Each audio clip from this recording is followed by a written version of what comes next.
یوسف علیہ السلام کو کس بازار میں بیچا گیا تھا؟ یوسف علیہ السلام کو کابل کے بازار میں بیچا گیا تھا۔ غلط جواب۔ صحیح جواب کیا ہے آپ ہمیں کمنٹ میں بتائیں۔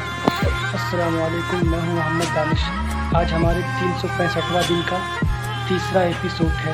چلیے ہم آج سیکھتے ہیں تاریخ اسلام کے بارے میں۔ قرآن کریم میں کل کتنی صورتیں ہیں؟ قرآن کریم میں کل 114 صورتیں ہیں۔ نوح علیہ السلام نے اپنی قوم کو کتنی سال دعوت دی؟ نوح علیہ السلام نے اپنی قوم کو 950 سال دعوت دی۔ حضرت عیسیٰ علیہ السلام پر کون سی کتاب نازل ہوئی تھی؟ حضرت عیسیٰ علیہ السلام پر انجیل نازل ہوئی تھی۔ حضرت یوسف علیہ السلام کے والد کا کیا نام تھا؟ حضرت یوسف علیہ السلام کے والد کا نام حضرت یعقوب علیہ السلام تھا۔ حضرت یونس علیہ السلام کو کس مخلوق نے نگل لیا تھا؟ حضرت یونس علیہ السلام کو ایک بڑی مچھلی نے نگل لیا تھا۔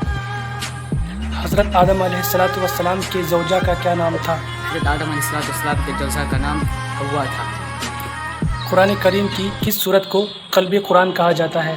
قرآن کریم کی سورہ یاسین کو قلب قرآن کہا جاتا ہے۔ قرآن کریم کی سب سے بڑی سورہ کون سی ہے؟ قرآن کریم کی سب سے بڑی سورہ سورۃ البقرہ ہے۔ موسیٰ علیہ السلام پر کون سی کتاب نازل ہوئی تھی؟ موسیٰ علیہ السلام پر توریت نازل ہوئی تھی۔ اگر ہمارا ویڈیو آپ کو اچھا لگے تو لائک، شیئر اور سبسکرائب کرنا نہ بھولیں۔ ملتے ہیں چوتھے ایپیسوڈ میں کل انشاءاللہ۔